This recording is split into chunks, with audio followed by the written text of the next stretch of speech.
We're going over a client case study today with a personal trainer who scaled her business to multi-six figures in about a year. And this is not the only case study like this. I have worked with so many trainers, and the question is always, how do I migrate online? So I want to go into that and kind of go over this case study with this client and talk to you about kind of how we were able to move this person's business online seamlessly, right? So if we go back to where this person started, they were living in an area where they had a big traction in person, okay? They had a really large following. They were doing a ton of group fitness classes, in-person training. And so this person had a lot of community where they were at, and they were about to move across the country where they had like no family, didn't really know anything. And so with that being said, we had a very short timeline to get this business online and really scale it in about 6 months. And so that was the mission, and I was ready to take it on. So when I first worked with this client, there were no systems or structure, okay? This person was still accepting payments via Venmo, and they had no idea like really how to scale. There was no strategy, there was no content strategy, there was no DM strategy. Like online was just a different modality. And that's something that I see so often with my in-person coaches is you know how to sell so well in person, but online is just a different animal in your head, right? In your head, you're like, I don't know how to do that. And it is different. It's a different modality, but it doesn't mean it's impossible, right? So this person, the first thing that we did was we really leveraged their in-person connections. And so I want you to relate, if you're an in-person trainer, right? Like I'm sure you are if you're listening to this, and I was too for a long time. I want you to think about how you can leverage your in-person clients and bring them online. So the first thing I would say is we shut it down for accepting new in-person clients. Okay, we totally shut that down. And there were only two options. Option one was hybrid coaching, meaning you would work with us primarily online, but you would do one session a week in person, no more than that, because one session a week is easy to remove, okay? The second option is fully online. We did have two different options. One was nutrition only, and one was a programming and nutrition option. You don't have to do that, but some of my clients really love the nutrition side of things, and they enjoy having nutrition only clients. But what we found out was that of all the clients that she worked with in person, right? Some of them, of course, were not, transferable, but a lot of them were like, I don't want to leave you. This sounds amazing. And so we basically framed it in a way where if you moved online, this was like a graduation, like, good job. And then also we had to talk about the fact that you're going to get so much more from me if you're online with me, right? Like now you just get me for an hour 3 times a week, where here you're going to get me every single day, all of your nutrition, all of your coaching, all of your questions, weekly touch points, and the features, which I don't normally talk about, right? They were really important because people think that when FaceTime goes away, results go down. And a lot of my online trainers have thought that before. Maybe I don't want to move online because I'm afraid that my clients won't get results. And I would argue that the results are better when you have somebody that is online only because, when you're working yourself all day from 5 a.m. to 5 p.m. or 6 p.m., even if you have multiple breaks in the day, your 5 p.m. client gets a very different version than your 5 a.m. client, right? Like you can't sustain that energy all day, no matter how hard you try. Whereas when you were online, you were giving somebody your best intentions, your best coaching, and you're also coming at it so refreshed, right? The 4 a.m. alarm goes away. You're able to just get more things done, right? In-person coaching is going to cap you. I don't care how much you're charging. If it's $200 a session, you're going to hit a cap at some point.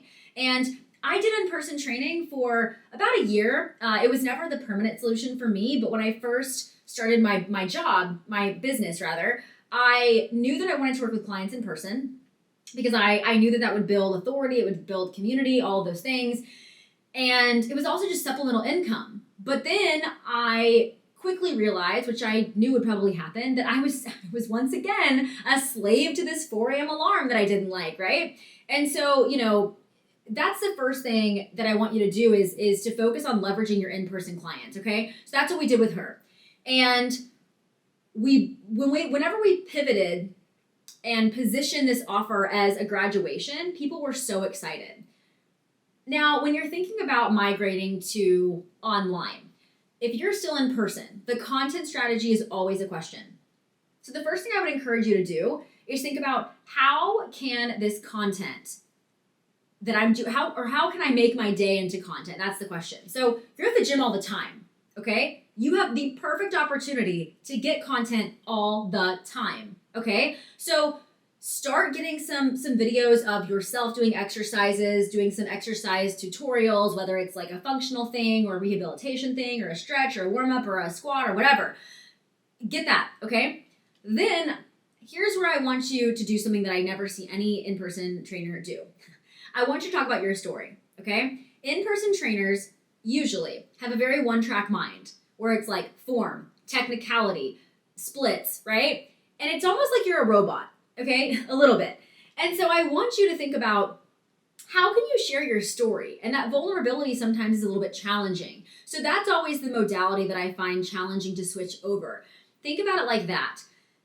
The other thing, when it comes to like a sales strategy, this client did not have a sales strategy. So we were able to give her a DM strategy. But because she was able to migrate so many of her clients quickly and capitalize on referrals, which again is another thing that you should be doing, is having a referral program, right? Like how can you incentivize your clients to refer somebody else, right? I typically recommend a cash referral where, the client that refers and the referral coming in both get, X dollars off their first month or something, or just like cash, right? Just like straight up cash. Anyway, so we had good cash flow is my point. So with that cash flow, we brought somebody in for her DMs because, sure, we could have taught DM strategy and we did, but we didn't have time on our side with somebody who was moving across the country and we had to get that cash coming in. And so we brought somebody into her DMs and that took off all of the sourcing. She was not sourcing. All she was doing was nurturing and getting calls booked, okay? So once all of that started to work, it was really simple to build a multi-six-figure business. And I think we overcomplicate it, especially my in-person trainers, because, I get that you love what you do. And no one is telling you to, to totally give it up.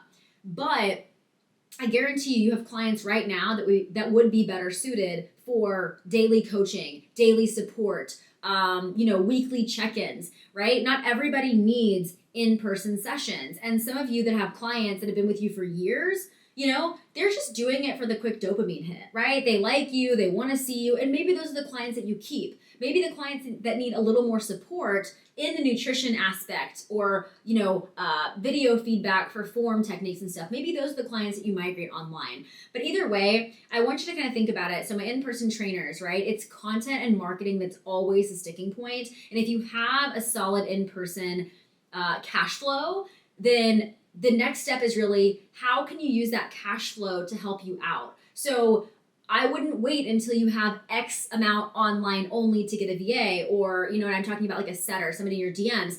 I would start creating content that drives traffic, content that resonates, and build up a referral program, and then make sure that you've got, like I said, somebody that's supporting that sourcing for you. So, I oversimplified this case study because it is simple. It was simple.